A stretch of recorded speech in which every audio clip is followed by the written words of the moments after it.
Necessity for change, हमें बहुत आवश्यक है कि भारत में नीति बदले भाषा की, क्योंकि जो भाषा नीति भारत की है, इसके कारण हम पिछड़े रह रहे हैं। क्यों पिछड़े रह रहे हैं? क्योंकि हमारी नीति में, समझ लो भारत में 10% से ज़्यादा लोगों को अंग्रेज़ी नहीं आती है, और अच्छी अंग्रेज़ी तो कम 5% से ज़्यादा को नहीं आती है। और हमने क्या किया है कि हम भारत का 90% भारत का टैलेंट डेवलप नहीं कर पा रहे हैं, क्योंकि हमने अंग्रेज़ी की बाधा लगा दी है। इसके कारण हमारा देश गरीब और पिछड़ा हो रहा है। तो इसके आप आगे जाइए। तो आजकल क्या हो रहा है कि इवन हेयर, अभी रॉबर्ट मेरे मित्र ये बता रहे थे कि everywhere there is this craze for English medium, है ना। सब लोग बच्चों को अंग्रेजी माध्यम में पढ़ा रहे हैं, कर्नाटक में भी हो रहा है, सब जगह हो रहा है। There is this craze for English medium. उस क्रेज का कारण ये है कि जो पूरी व्यवस्था है देश की, the system that we have in the country is all privileging English.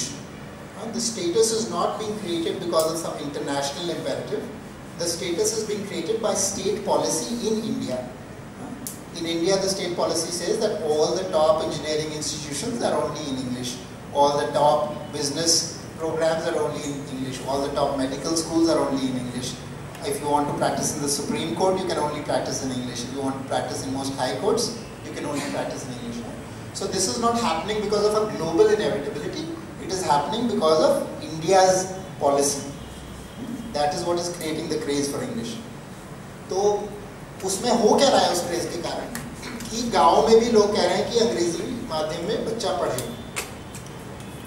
अंग्रेजी माध्यम में बच्चा पढ़ने का क्या मतलब कि गाँव में जो वातावरण है उसमें अंग्रेजी सीखना आसान नहीं है। पहली बात तो भाषा सीखना आसान नहीं है। उसके बाद आप कहो कि आप पहले तो भाषा सीख रहे हो और आप सबके सब जो विषय हैं, सब्जेक्ट्स हैं, उनको भी अंग्रेजी में पढ़ो, तो आपको क्या समझ आएगा? आपको भाषा भी नहीं आती अभी तो ये जो अंग्रेजी मीडियम का क्रेज है उसके कारण हमारी व्यापक अंडर डेवलपमेंट हो रही है। उसमें क्या है कि बच्चे स्कूल में जा रहे हैं, उनको ना कुछ समझ आ रहा है, ना कुछ वो समझ के बाहर निकल रहे हैं। उसके कारण we are creating a whole generation of linguistic cripples, जो लोग ना अपनी भाषा में बात कर सकते हैं और ना ही अंग्रेजी में बात कर सकते हैं, और वो दोनों किसी भी भाषा में अच्छी तरह नहीं बात कर सकते। तो this is a problem. We are creating a nation of uneducated linguistic cripples, और जो हमारी भाषा नीति है वो इसको बढ़ावा दे रही है। तो मैंने जैसे बोला ना, आप सुप्रीम कोर्ट में जाइए तो केवल आपको वहाँ पे अंग्रेजी में आप कर सकते हैं। मैं अभी टर्की में था तो किसी से बात हो रही थी, एक वहाँ पे था स्टूडेंट जो कोलंबिया में सोशियोलॉजी पढ़ रहा था, तो मैंने उससे भाषा की बात की तो उन्होंने कहा हाँ टर्किश में वैसे टर्की में कुछ इंग्लिश मीडियम यूनिवर्सिटीज़ भी हैं, लेकिन अधिकतर यूनिवर्सिटीज़ टर्किश मीडियम हैं। तो वो जो पढ़ाई के बारे में उसको इतना उत्तेजना नहीं हुई, लेकिन मैंने कहा कि भारत में तो सुप्रीम कोर्ट भी अंग्रेजी में चलता है। तो वो लिटरली वो अपनी कुर्सी से ऊपर उठ गया, कह रहा अच्छा आपको तो इतने साल हो गए आज़ाद हुए, आपका अंग्रेजी में चलता है सुप्रीम कोर्ट, लोगों को न्याय कैसे मिलेगा? अगर 90-95% लोगों को वो भाषा नहीं आती और इसमें आपका पूरा कोर्ट सिस्टम चल रहा है, तो आम आदमी को न्याय कैसे मिलेगा? उसको तो समझ ही नहीं आता कोर्ट में बोला भी क्या जा रहा है। और सिर्फ सुप्रीम कोर्ट नहीं, हमारे हाई कोर्ट्स का भी अधिकतर यही हाल है। अभी तमिलनाडु में एजिटेशन हो रही है, आई थिंक जयललिता जी कह रही हैं कि कोर्ट को तमिल में होना चाहिए। बिल्कुल होना चाहिए, क्योंकि लोगों को कैसे न्याय मिल सकता है? उनको समझ ही नहीं आ रहा, कोई वकील जाके कुछ भी बोल देता है, उनको ना पता लगता है क्या हुआ, उनको लॉ ही नहीं पता क्या है भैया, उनकी भाषा में नहीं लिखा गया वो लॉ अबाइडिंग, हम कह रहे लॉ अबाइडिंग नहीं है। अरे भैया उनको लॉ तो समझ कैसे आएगा? लॉ भी अंग्रेज लिख रहे हैं, अंग्रेजी में लिख रहे हैं और अंग्रेजी में वकालत कर रहे हैं। तो ये हमारी हालत है। चलिए आगे। तो एक मेरी तो मैंने दूसरी तरह से देखा। So what I did was I took some IQ test with me and I went into villages in India. I went into Rajasthan villages, I went into Haryana villages and Uttarakhand villages. I got these tests from the US. This is called NNAT. इस test में कोई भाषा का प्रयोग नहीं होता, केवल symbolic reasoning like sequencing, pattern completion, all symbolic reasoning, no language is required. तो मैं ये टेस्ट लेके घूमा गांव में, तो मैंने ये टेस्ट गांव में दिए, मैंने ये टेस्ट शहर में दिए, जयपुर में दिए, और मैंने अमेरिका में भी कुछ बच्चों को दिए। तो मेरे जो सैंपल था उसमें जो भारत में गांव का बच्चा था वो आईक्यू में भारत के शहर के बच्चे और अमेरिका के शहर के बच्चे से आगे निकला। तो बहुत ही मैं ढूंढने गया था, मैं सोचा था, मेरा मकसद ये था कि प्रूव करना कि गांव में भी टैलेंट है, लेकिन मुझे इतना नहीं पता था कि इतना टैलेंट है। हाँ, तो मुझे पता लगा कि बड़ा अचरज हुआ कि आईक्यू उनकी ज़्यादा तेज़ी। एक गांव में पहुंचा भी मैं ऐसे ही पहुंच गया, मेरा जो ड्राइवर था हरियाणा से था, तो वो कहता कि साहब आप सब गांव में जा रहे हो, हमारे गांव तो आए नहीं, तो ये हमारे गांव तो आए नहीं आप। तो मैंने कहा चलो तेरे गांव चलते हैं, तो उसके गांव पहुंच गए। तो उसने बच्चों को आवाज़ दी, एक स्कूल में पहुंचे, बच्चों को आवाज़ दी, हमने बिठाया, टेस्ट दे दिया। तो उस टेस्ट में 33% of the children scored above the 90th percentile in IQ. 33%, phenomenal. So by the American norm, only 10% of children should have been above the 90th percentile if it was the same. So 33% of the children were above 90th percentile. So I was very surprised. So मैंने principal से बात की, मैंने कहा कि क्या बच्चे कहाँ जाएंगे, इनका क्या फ्यूचर है। तो प्रिंसिपल ने मुझे बोला कि क्या बताएं साहब, ये है कि जब ये 8वीं में पहुँचता है बच्चा, तो उसमें एक बड़ी हीनता की भावना आने लग जाती है। उसको लगता है कि आगे का सारा कंपटीशन अंग्रेज़ी में है, आगे की सारी पढ़ाई अंग्रेज़ी में है, और अंग्रेज़ी इसको समझ नहीं आती। ये गणित में बड़ा तेज़ है लेकिन अंग्रेज़ी समझ नहीं आती। तो उस हीनता की भावना के कारण उसको लगता है कि आगे पढ़ाई करने का कोई फ़ायदा नहीं है, और वो ड्रॉप आउट कर जाता है 8वीं में। हाँ, अधिकतर बच्चे ऐसे कर रहे हैं कि वो जो, क्योंकि आपको ये सोचने की बात है कि जो इंग्लिश का ट्रांजिशन है उसके लिए इन्वेस्टमेंट की ज़रूरत होती है, और पहले कोई गरीब है उसको पढ़ाई के लिए भी इन्वेस्टमेंट चाहिए, अब उसको पढ़ाई को अंग्रेज़ी में कन्वर्ट करने के लिए अभी दुगनी इन्वेस्टमेंट चाहिए, है ना। तो वो इन्वेस्टमेंट बहुत ज़्यादा होती है और वो ड्रॉप आउट कर जाता है बच्चा।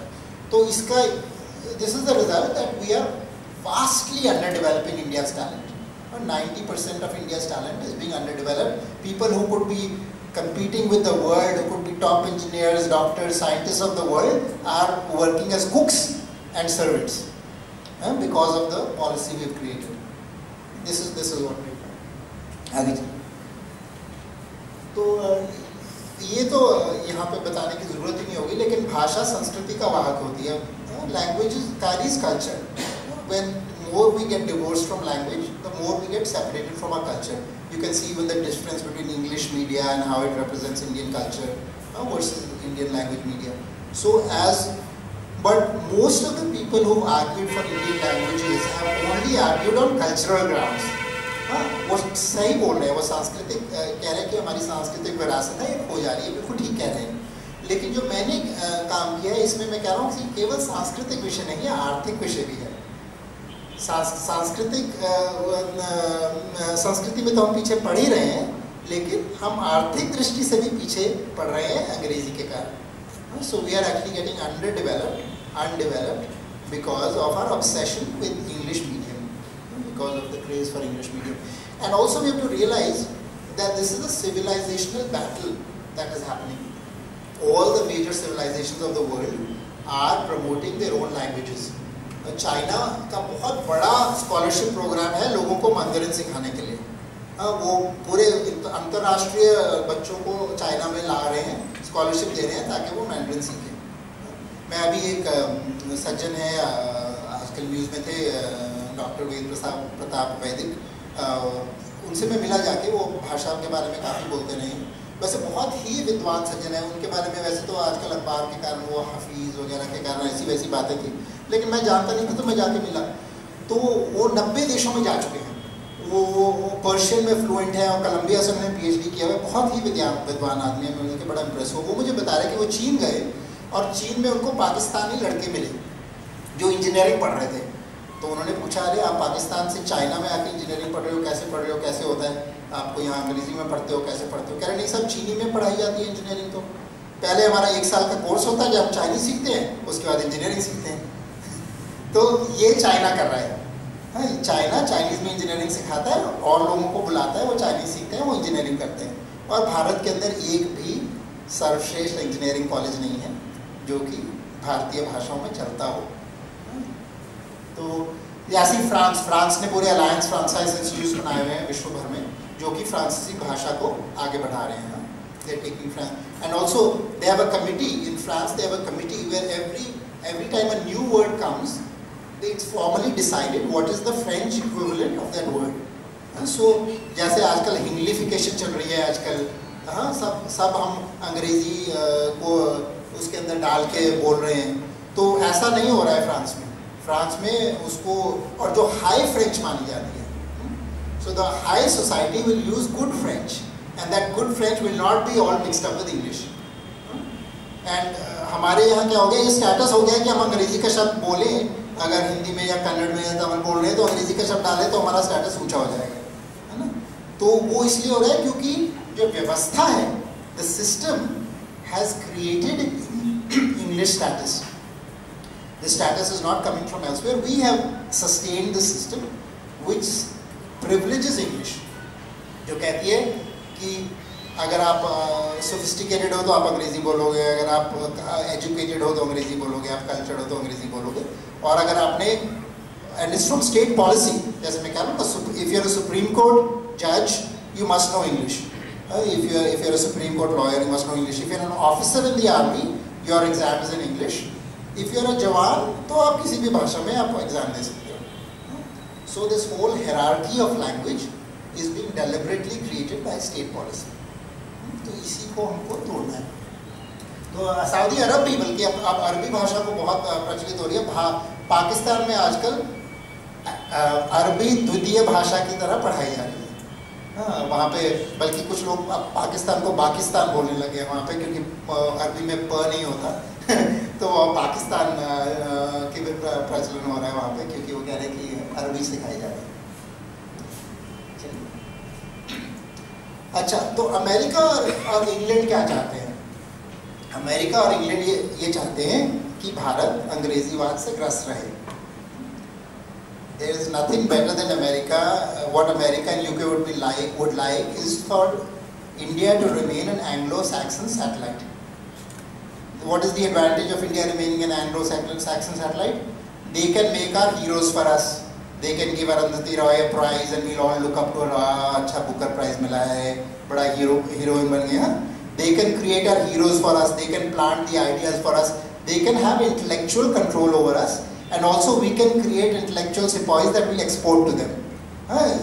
Ready made उनको market मिली हुई है, market for their ideas and sepoys for the execution.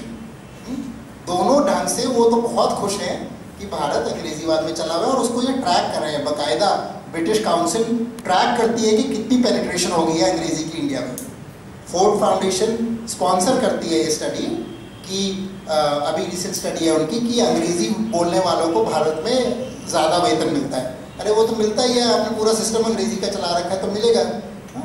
आपने कह दिया कि कोर्ट के अंदर अगर हाई कोर्ट में जाओगे तो अंग्रेजी की आवश्यकता है तो वेतन तो अधिक मिलेगा, लेकिन फोर्ड फाउंडेशन ने फिर भी ये स्पॉन्सर की स्टडी, और टाइम्स ऑफ इंडिया ने उसका बहुत बड़ा न्यूज़ बना के छापा कि अंग्रेजी वालों को अधिक वेतन मिलता है ताकि अंग्रेजी की होड़ बनी रहे भारत में। तो इनका ये स्ट्रेटेजिक इम्पेरेटिव है। ये जयपुर लिटरेरी फेस्टिवल ऐसे ही नहीं बना, इतना बड़ा है, इसको बनाया गया है ताकि ये ऐसे चलता है। आगे चलिए। और अच्छा, एक और एक बात और है इसमें कि भारत की सांस्कृतिक विरासत इतनी बड़ी है कि यदि हमारे पास दृष्टि हो, भारत सरकार के पास दृष्टि हो, तो करोड़ों लोग विश्व में भारतीय भाषा सीखने के लिए पंक्ति में बैठे, संस्कृत सीखने के लिए बैठे। इतने योग, जिस भी मैं देश में गया, ईस्टर्न यूरोप में गया, कोरिया में गया, सब जगह योग प्रचलित हो रहा है। भारतीय ज्ञान की बहुत महिमा है। और अगर उनको कहो कि आपको हम संस्कृत सिखाएंगे तो वो सब लोग बैठने संस्कृत भी सीख जाएंगे, लेकिन हमारे पास कोई दृष्टि नहीं है ऐसी सिखाने की है। जबकि सब ये देश अपनी भाषाओं को बहुत प्रचलित कर रहे हैं। हम बाहर से मांग भी है, लेकिन हमारे पास कोई दृष्टि नहीं है कि हम उस मांग को पूरा कर पाएँ या अपनी जो संस्कृति है उसको बढ़ावा दे पाएँ। तो ये क्या है? ये है कोई गेस करेगा क्या है ये? या थोड़ा सा मैंने ऊपर छोड़ दिया है इसको। ये वैसे भारतीय की किताब लिखी गई है, बाइट ऑफ पाइथन। उसको जो चीनी लोग पढ़ रहे हैं तो अपनी भाषा में अनुवाद करके पढ़ते हैं। तो चाइना में सब लोग प्रोग्रामिंग चाइनीज़ में सीख रहे हैं, अंग्रेजी में नहीं सीख रहे हैं। इसलिए क्या हो रहा है कि चाइना का सॉफ्टवेयर एक्सपोर्ट अभी भी भारत से दुगना हो चुका है। हम तो कह रहे हैं भारत में कि हम अंग्रेजी के कारण सॉफ्टवेयर में आ गए, ये ना हमने धारणा बना ली है। अरे रूस हमसे कहीं आगे है सॉफ्टवेयर में, इजराइल हमसे कहीं आगे है, चाइना बहुत आगे नहीं कर रहा है। ये सब अपनी भाषाओं में प्रोग्रामिंग सीख रहे हैं, अंग्रेजी के कारण नहीं आगे हो रहे। हमारी भारत की इंटेलेक्चुअल कल्चर रही है बहुत पुरानी, इसके कारण हम प्रोग्रामिंग में अच्छे हैं। ये नहीं कि अंग्रेजी के कारण हमको प्रोग्रामिंग से यार गणित तो हमने भेजा सबको, है ना। तो ये अंग्रेजी वाद की जो धारणा है ये हमें बताई जाती है, अरे तुम तो इसलिए आगे आ गए क्योंकि तुमने अंग्रेजी सीख ली, नहीं तो तुम पिछड़े रहते।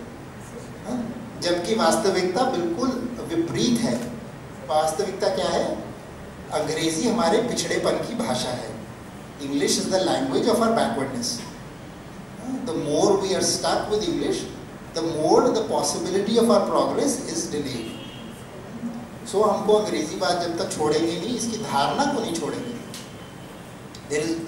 अंग्रेजी सीखने में कोई हर्ज नहीं, अंग्रेजी सीखना तो अच्छी चीज़ है। मैं अभी देश विदेश में जाता हूँ तो अंग्रेजी में बोलता हूँ लोगों से, लेकिन अंग्रेजी माध्यम केवल अंग्रेजी माध्यम ही नहीं, उच्च शिक्षा केवल अंग्रेजी माध्यम में जो सबसे सर्वोच्च शिक्षा है वो केवल अंग्रेजी माध्यम में होना, ये इसके कारण हम पिछड़े पड़ रहे हैं। इसमें कोई इतनी शोध करने के बारे में मुझे बिल्कुल संकोच नहीं है ये कहने में कि अंग्रेजी हमारे पिछड़ेपन की भाषा है। तो इससे क्या, जैसे मैंने कहा चाइनीज़ प्रोग्रामिंग चाइनीज़ में सीख रहे हैं, बहुत माहिर प्रोग्रामर्स हैं, बल्कि यहाँ हमारी इंडियन सब वेबसाइट्स को हैक कर रहे हैं, हमको तो पता भी नहीं लग रहा क्या हो रहा है। सब उन्होंने पेनिट्रेट कर लिया है हमारे सिक्योरिटी और डिफेंस एस्टैब्लिशमेंट को, सैटेलाइट सिस्टम्स को। और इससे क्या हो रहा है कि जो चीन में सुप्रीम कोर्ट ने भी कह दिया है चीन में तो सब लोग अंग्रेजी सीख रहे हैं, ये भ्रम है। चीन में 1% से कम लोगों को अंग्रेजी आती है, और जो सीख भी रहे हैं वो अपना माध्यम नहीं बदल रहे हैं। कोई भी देश अगर अंग्रेजी सीख रहा है वो उसको द्वितीय या तृतीय भाषा की तरह सीख रहा है। कोई अपना माध्यम छोड़ के अंग्रेजी माध्यम में नहीं जा रहा है, ये कहीं पे भी नहीं हो रहा है, ये केवल भारत में ही हो रहा है। तो जो सीख रहे हैं उसमें क्या हो रहा है कि इंटरनेट यूसेज अगर देखें चाइना में, इंटरनेट यूसेज चाइना में 40% लोग इंटरनेट यूज़ करते हैं, भारत में केवल 11% है। क्यों? क्योंकि सब लोग चाइना में चाइनीज अपनी भाषा में कंप्यूटर का प्रयोग और इंटरनेट का प्रयोग सीख रहे हैं। Everybody is learning in their own languages. हमने क्या किया, हमने अंग्रेजी की बाधा बना दी कंप्यूटर सीखने के लिए। तो पहले आप अंग्रेजी सीखो और उसके बाद कंप्यूटर सीखो, है ना। तो वैसे ही हमने 90% लोगों को तो वैसे ही छोड़ दिया पीछे। हमको स्कूलों में कन्नड़ में कंप्यूटर सिखानी चाहिए, हमको स्कूलों में तमिल में कंप्यूटर सिखानी चाहिए। जब तक दूसरी तीसरी क्लास में बच्चा हो उसको अपनी भाषा में कंप्यूटर आना चाहिए, है ना। तो इतनी हमारी बड़ी जनसंख्या है कि अगर ये बच्चे गांव-गांव में शहर में सीख रहे हों तो हम कहीं से कहीं आगे पहुंच जाए। तो ये हमारी, इसलिए ये दिखाता है कि अंग्रेजी हमारी पिछड़ेपन की भाषा क्यों है, क्योंकि हमारी प्रगति को रोक रही है, आगे चलिए।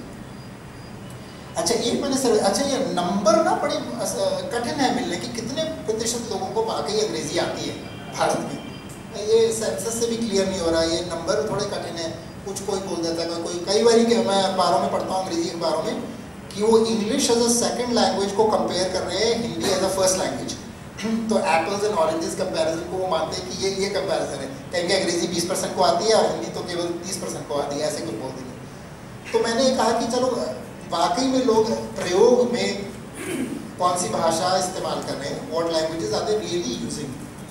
So what I did was I took the top 20 newspapers of India and I sorted them by language, collated them by language। कि भी जो अखबार पढ़ेगा, जो उसको भाषा पहली भाषा में पढ़ेगा कोई अखबार, है ना, जो उसको भाषा सबसे पसंद है उसमें अखबार पढ़ेगा। तो उसमें मैंने देखा कि अगर 20 सबसे बड़े अखबार लो तो अंग्रेजी का 5वां नंबर है, 5वां नंबर है सिर्फ अखबारों में। और ये सिर्फ लिटरेट लोगों की बात हो रही है, जो पढ़े लिखे नहीं, जो अखबार नहीं पढ़ते उनको तो छोड़ दो। पढ़े लिखे लोगों में अंग्रेजी का 5वां नंबर है और केवल 8% जो लोग अखबार अंग्रेजी में पढ़ रहे हैं। तो ये देखते हैं कि इसके हिसाब से केवल 8% हमारे उच्च शिक्षा के जो संस्थान है वो अंग्रेजी में होने चाहिए, है ना। बाकी सब इन भाषाओं में होने चाहिए जो लोग इस्तेमाल कर रहे हैं, प्रयोग कर रहे हैं, जिनको उनको सुविधा है जिसको पढ़ने में, है ना, जिनमें इनकी स्पीड बनती है। होता क्या है, जो तेलुगु भाषा या कन्नड़ भाषा सीख के अंग्रेजी माध्यम में जाता है तो उसको कठिनाई होती है कि स्पीड नहीं बनती, है ना, पढ़ने में दिक्कत होती है, लिखने में दिक्कत होती है, समझने में परेशानी होती है। तो इसलिए उसको लगता है कि मैं उसको दुगनी मेहनत करनी पड़ती है वहीं पहुंचने के लिए जो अंग्रेजी माध्यम वाला जल्दी से पहुंच रहा है। हाँ, तो ये स्थिति है कि अंग्रेजी 8 से 10%, और ये सिर्फ पढ़े लिखे लोग, अनपढ़ लगा लोगे तो और छोटा हो जाएगा ये। हाँ, वर्ग आगे चलिए। तो ये कैसे चल रहा है ये अंग्रेजीवाद स्टेट पॉलिसी राज्य। हाँ does this slide mean approximately 10 to 11 crores people using reading? नहीं, करोड़ों में मैंने वहाँ पे लिखा है because it's सिर्फ newspaper circulation. 6, 1, 2, 3, 4. Yeah. 10 and add all the decimals, it will be about around 12%. Of the 12 crores. 12 crores. Yeah. Out of 1.2 billion. Out of 1.2 billion. Yeah. So that is just one sample, right? One way to slice कि भी जो पढ़ने वाले लोग हैं वो कौन सी भाषा में। Does it mean the remaining people don't read newspapers? They might not read, or they might watch television instead, or they might, or they might borrow, other things are there. Yeah, we can ask in the later, but it's okay. All this information, this slide deck is on my website, bhashaniti.org, bhashaneti.org. So all these, I've given the exact circulation of each newspaper, there. So how I've collected the data. अच्छा, तो ये कैसे चल रहा है अंग्रेजीवाद भारत में? मैंने कहा ये जो राज्य की नीति है, नीतिगत कारणों के कारण ऐसे है। जैसे यूपीएससी की परीक्षा में अभी बहुत उत्तेजना हुई है, जो वो थे स्टूडेंट्स थे, the CSAT has been a big controversy, right? So I met those people in actually JMU में भी मेरी टॉक थी, तो मैं उनसे जाके मिला जो CSAT की एजुटेशन कर रहे थे और कुछ प्रोफेसर से। तो वहाँ पे ये जो CSAT के बच्चे थे वो कह रहे थे कि पहले तो उन्होंने CSAT में उन्होंने क्या किया कि CSAT को उन्होंने ट्रांसलेट किया हिंदी में। And I'll show you what the translation was. There was a sentence we said the steel plant was having problems. और उसका उन्होंने अनुवाद किया कि जो इस्पात का पौधा था उसमें परेशानी थी। इस्पात का पौधा। अब वो जो हिंदी में पढ़ रहा है वो कह रहा है ये इस्पात का पौधा क्या होता है? तो उसकी बिल्कुल उन्होंने उसका बेतुकी अनुवाद कर दिया। और कॉम्प्रिहेंशन का आपको यही टेस्ट करता है कि आप बड़ी भाषा को बहुत सटलिटी से समझे कि क्या बोल रहे हैं, और वो किसी को समझ नहीं आ सकती वो क्या बोल रहे हैं, और उसको उन्होंने पेपर दे दिया। और इससे क्या हुआ कि पिछले 3 सालों में जबकि 40% हिंदी के लोग CSAT में इसमें आते थे, प्रीलिम्स को क्लियर करते थे, वो 11% हो गए। और ये भी सरकार की नीति, ये नीति उन्होंने बनाई कि ये कैसे रोका जाए। और ये क्या है, जो हमारा एलीट वर्ग है, अंग्रेजी माध्यम वर्ग है, इंग्लिश मीडिया का वर्ग है, वो तो चाहती हैं कि ये जितना सीमित रहे, हम ना बांटें, अपनी सत्ता को ना बांटें तो उतना अच्छा है। More power is captured, centralised. बल्कि somebody was commenting, a leftist who's been working very actively on the language issue. He was saying he met some Dalit intellectuals, and all of those Dalit intellectuals were advocating English. And he said the funny thing is that a lot of Dalit children are committing suicide because they come from poor backgrounds, they come from Indian language backgrounds, and when they go into these institutes which they get into, it's so difficult for them because of the language barrier that they are committing suicide. लेकिन जो ये जो दलित elite intellectual है, ये इसको कोई problem नहीं है, बिकॉज इनके बच्चे तो अंग्रेजी माध्यम स्कूलों में जा रहे हैं, है ना। तो वो कह रहे हैं कि नहीं, अंग्रेजी के कारण हमारे विकास होगा, तो वो इसका बढ़ावा दे रहे हैं। तो we have to get away from that. चलिए आगे। सो परिणाम क्या हो रहा है कि पहले तो ये जो भाषा का ट्रांजिशन है, ये जो आप जाते हो एक माध्यम से दूसरे माध्यम में, उसके कारण आर्थिक व्यय हो रहा है। There is an economic cost to do this language transition. अगर किसी ने द्वितीय भाषा पढ़ी, जैसे किसी ने और सेकंड लैंग्वेज की जगह लाइक फ्रेंच या ऐसी कोई भाषा पढ़ी है किसी ने? अच्छा आपने पढ़ी हो, तो आपको समझ लें आपने 2-3 साल फ्रेंच पढ़ी और आपको फिर बोला जाए कि आपकी सारी बाकी की शिक्षा फ्रेंच में होगी, तो आपको कठिनाई होगी, है ना? तो ऐसी ही कठिनाई, जैसे आपने 2-3 साल कोई भाषा पढ़ ली और आपका वातावरण नहीं है उसको बोलने का, और बोलो कि आपकी बाकी पढ़ाई फ्रेंच में होगी, तो आपको बड़ा अजीब लगेगा अगर आप इंग्लिश मीडियम में पढ़ रहे हो। So same problem we are creating for the Indian language learners. We are creating some foreign language that they have to transition to finish their studies. And the question is it easier to translate 10,000 books, or is it easier to convert 100 crore people to English medium? To convert 100 crore people to fluently speak some foreign language, making it mandatory for them to progress, that they have to learn it. Is that easier, or to translate some number of books? No, the answer is very obvious. कि इतना clear answer है कि हम सोचते हैं कि हमने अभी तक ये क्यों नहीं किया, अभी तक हम कैसे इस उसमें पड़े रहे, है ना? तो भारी पैमाने पर मानव संसाधनों का विकास नहीं हो पा रहा है। जो हमारी ह्यूमन रिसोर्स डेवलपमेंट, HRD की पूरी मिनिस्ट्री बैठी है ह्यूमन रिसोर्स डेवलपमेंट करने की, उसकी अभी भी कोई नीति में, बल्कि भाजपा की भी जो अभी नीति आई भाषा के बारे में, जो मैनिफेस्टो भी था, उसमें ये विषय उन्होंने नहीं लिया हुआ। उन्होंने ये बोला हुआ है ई भाषा इनिशिएटिव करेंगे, अपनी सांस्कृतिक विरासत भारत में डालेंगे। और मजेदार बात है कि ये सांस्कृतिक विरासत की जो बात करते हैं, ये पूरी मकौले की पॉलिसी का डिट्टो है। मकौले ने जो अपना मिनट, जो उनका कुख्यात मिनट है, उसमें उन्होंने लिखा था कि ठीक है लिटरेचर के लिए तो फिर भी थोड़ी बहुत भारतीय भाषा इस्तेमाल कर लो, साइंस वगैरह के लिए नहीं चलेगी। उसी की हूबहू पॉलिसी अभी बीजेपी के मैनिफेस्टो में भी आज तक मिल रही है। ये तो हमारी, जिसे कहते हैं राष्ट्रवादी सरकार का हाल है। दूसरी सरकार के बारे में तो कम बोले तो अच्छा है। तो ये है कि ये जो मानसिकता है, this assumption of the inevitability of English, जो मानसिकता है ये बहुत गहरी बैठी हुई है। हाँ, तो केवल इस मानसिकता को तोड़ने के लिए ही मैंने ये पुस्तक लिखी, और लिखी भी कि अधिकतर जो लोग अंग्रेजीवाद के बारे में बोल रहे हैं, उन्होंने विश्व को असल में नहीं देखा है। हाँ, वो कूक मंडूक एक जगह पे रह के उनको लग रहा है अंग्रेजी सब जगह चल रही है, जबकि विश्व की जो वास्तविकता है वो बिल्कुल उससे विपरीत है। अंग्रेजी थोड़े बहुत लोग सीख रहे हैं, हाँ, अंग्रेजी सीखने में कोई हर्ज नहीं है, लेकिन कोई भी अपना माध्यम अंग्रेजी में नहीं बदल रहा। और ईस्टर्न यूरोप में भी इतने डेवलप है, तो टॉप 20 की बात कर रहा हूँ ना, लेकिन छोटे से देश एस्टोनिया में गया, बहुत ही सुंदर, बहुत प्यारा सा देश है एस्टोनिया। हाँ, फॉर्मर सोवियत यूनियन का पार्ट था।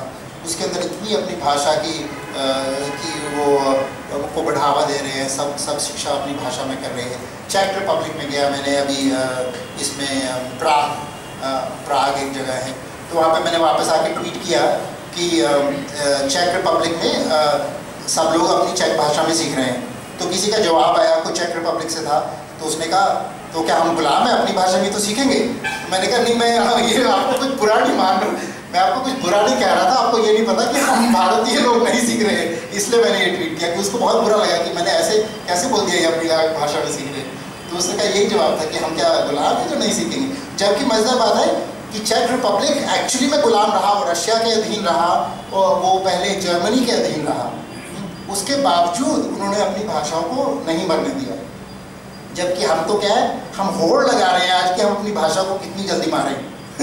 भारत में ये होड़ लगी हुई है हमारे बुद्धिजीवियों की कि हम अपनी भाषा को कैसे ख़त्म करें, क्योंकि अगर हम भाषा का आर्थिक जो नाता है वो तोड़ देंगे तो भाषा अपने आप ही मृत हो जाएगी। If we break the economic link of language, it is inevitable that the languages will die. Languages will never survive based on language jingoism. They are not going to survive based on Sanskrit week. You know, Hindi दिवस मना लो तो उससे भाषा बचेगी, ऐसे नहीं बचेगी।